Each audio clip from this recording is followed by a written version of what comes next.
There are men who build their success on ambition, and there are men who build it on principle, and occasionally, rarely, you find a man who refuses to separate the two no matter what it costs him. James Whitfield was that kind of man. He had built his consulting firm from nothing over the course of 15 years, starting with a small rented office, a second-hand desk, and a list of 5 clients who believed in him before he had given them much concrete reason to do so. He worked with honesty and consistency and a reputation for delivering exactly what he promised and nothing less.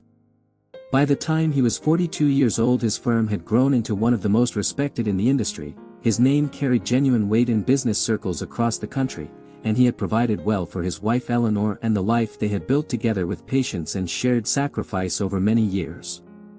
Then one morning a proposal arrived that was unlike anything James had seen before in his entire career. It came through a senior associate named Richard Crane, a sharp and ambitious man who had connections that ran deep in the upper levels of corporate finance. The deal was attached to a development group with significant resources and even more significant ambitions, and what they were offering James in exchange for his partnership and his firm's involvement was a number so large it had to be read twice to be believed. Generational wealth was not an overstatement.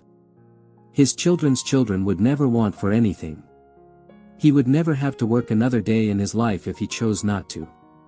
The offer sat on his desk like something that had fallen from another world entirely. James read the contract carefully the first time and then set it down and made himself a cup of coffee and read it again. He was thorough by nature and suspicious of anything that appeared too clean on the surface, and so he read it a third time, slowly, the way you read something when you are not looking for what is there but for what has been carefully left out. And there it was. Buried in the language of the third addendum, written in a particular way that important things are sometimes written when the people writing them are hoping you will be too dazzled by the numbers to look closely enough. The deal required the displacement of an entire community. Hundreds of families living on land that the development group intended to acquire and clear. The contract made it sound administrative and inevitable and perfectly legal, which it may well have been. But James sat with it and thought about the people behind those addresses and those lot numbers and those legal descriptions, and he knew with complete clarity what his answer was going to be. He picked up his phone and called Richard. He told him he had read the contract thoroughly and that he was prepared to accept, but with one modification. The section regarding the residential displacement needed to be restructured entirely. He had ideas about how the project could move forward without removing those families from their homes, and he was prepared to put in the work to demonstrate that alternative to the group. Richard's response was immediate and sharp. He told James that the contract was not open for modification, that it had been reviewed and approved at every level, and that if James wanted to be part of this deal he would sign it exactly as written or he would not sign it at all. James told him he understood and said he would not be signing it as written. Richard told him he was making the biggest mistake of his career. James thanked him for his time and ended the call.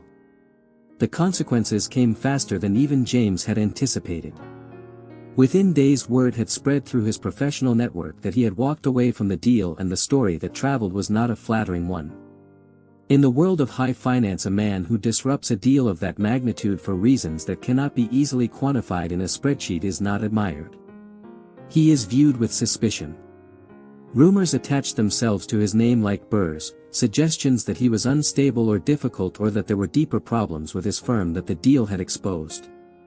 Clients who had been with him for years began making calls to his office asking questions he had never been asked before. Some of them did not wait for satisfactory answers before quietly moving their business elsewhere. The losses compounded with a speed that felt almost deliberate. His largest clients left within the first month. The firm's revenue collapsed, and the overhead that had seemed perfectly manageable during good years became impossible to sustain. He had to let his staff go one by one, each conversation harder than the last, each handshake carrying the weight of his own inadequacy, even though he knew rationally that he had not been inadequate but principled, which sometimes amounts to the same thing in practical terms. The big house in the northern suburbs went on the market. The car. The memberships. The small accumulated symbols of a successful life dismantled piece by piece with a quiet efficiency that was almost impressive in its thoroughness. Eleanor stood beside him through every single step of it without complaint and without a single moment where she made him feel that she wished he had chosen differently. She had married him knowing who he was, and she had not been surprised by what he did, and she was not going to pretend otherwise now simply because the results were painful. They moved into a modest apartment on the east side of the city, and she found part-time work, and they adjusted their lives with the pragmatic grace of two people who had decided a long time ago that their foundation was not made of square footage or account balances. James walked every morning to clear his head, and Eleanor often walked with him, and they talked the way couples talk when they have been stripped of distraction and have only each other and their own honesty left to work with. It was on one of these evening walks, several months after the deal had collapsed around him, that a man approached them on the sidewalk near the waterfront. He was well dressed in a quiet and deliberate way, and he had a journalist's notebook in his hand and introduced himself as such. He told James he had been following the story of the deal and its aftermath, and asked if he would be willing to share his side of what had happened and specifically why he had refused an offer that would have secured his family's future for generations. James glanced at Eleanor and then looked back at the man and smiled, the particular smile of someone who has made peace with a difficult decision and no longer needs anyone else to validate it. He told the man simply that the deal had required him to betray his principles, and that had he accepted it, a great many people would have lost their homes and the lives they had built in them. He said it without bitterness and without performance, the way you state a fact that you have long since stopped needing to defend. The man with the notebook was quiet for a moment. Then he lowered the notebook slowly and looked at James with an expression that had shifted into something entirely different from journalistic inquiry. He told James he owed him an apology. James looked at him with genuine confusion. The man explained that he was not a journalist. He said his name, and it landed with a weight that James recognized immediately. He was the principal owner of the development group, the man at the top of the entire deal, the one whose signature sat above everyone else's on the original contract. He told James that he had not been present in the early negotiations, and that when the deal fell through he had been given a version of events that painted James as the problem. But he had not been satisfied with that version, and so he had done his own investigation, and what he had found had led him here, to this waterfront, on this evening, to this conversation. He told James that his associates had structured the displacement clause without his full knowledge of its scope, and that their refusal to allow any modification had been driven by greed and by the arrogance of men who had decided that the numbers were more important than the people behind them. He told him that when he had finally read the full details of what had been proposed, he had rejected his own deal and had parted ways with the associates responsible. James stood very still on the sidewalk, taking all of this in. The man reached into his jacket and produced a document, a new contract, clean and different from the original, and held it out toward James. James looked at the contract and then looked at Eleanor beside him. She was watching him with those steady eyes of hers that had never once asked him to be anyone other than who he was.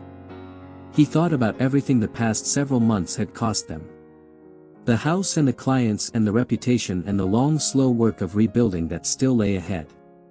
And then he took Eleanor's hand in his and turned back to the man and told him that he had made his wife a promise a long time ago that he would always be true to his values. That everything they had lost had been lost in service of that promise, and that he had not regretted it for a single day, even when it hurt the most. He told the man that his values were worth more than any number that could be written in any contract, and that they were not negotiable then and they were not negotiable now. The man looked at him for a long moment, and then something in his expression settled into a deep and genuine respect. He told James that he understood completely and that he was not asking him to compromise anything. He told him that what he wanted to build going forward was something different from everything that had come before, a partnership founded not on the extraction of value from vulnerable people but on the creation of it, development that served communities rather than displaced them, business conducted according to principles that could survive being spoken out loud in honest company. He told James that he had been looking for a partner with the character to hold that line even when holding it was expensive, and that James had already demonstrated beyond any doubt that he was that person. James looked at the contract in the man's outstretched hand. He looked at Eleanor. She squeezed his hand once and smiled at him, and that was enough. He reached out and took the document and told the man that he would read it carefully, every word, every addendum, every line of fine print, the way he always did. The man laughed and told him he would expect nothing less.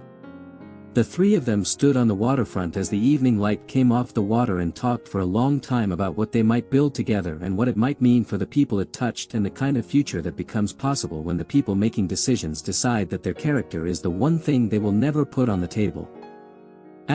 There will be moments in your life when everything you have built is placed on one side of a scale and your integrity is placed on the other, and the world will watch to see which one you choose. Choose your integrity. Not because it will always be rewarded and not because the road it leads you down will always be easy, but because you will have to live inside yourself long after the deal is done and the money is spent and the moment has passed. The person you are when it costs you something is the only true measure of the person you are at all. If this story inspired you, please share it with someone who needs to hear it today.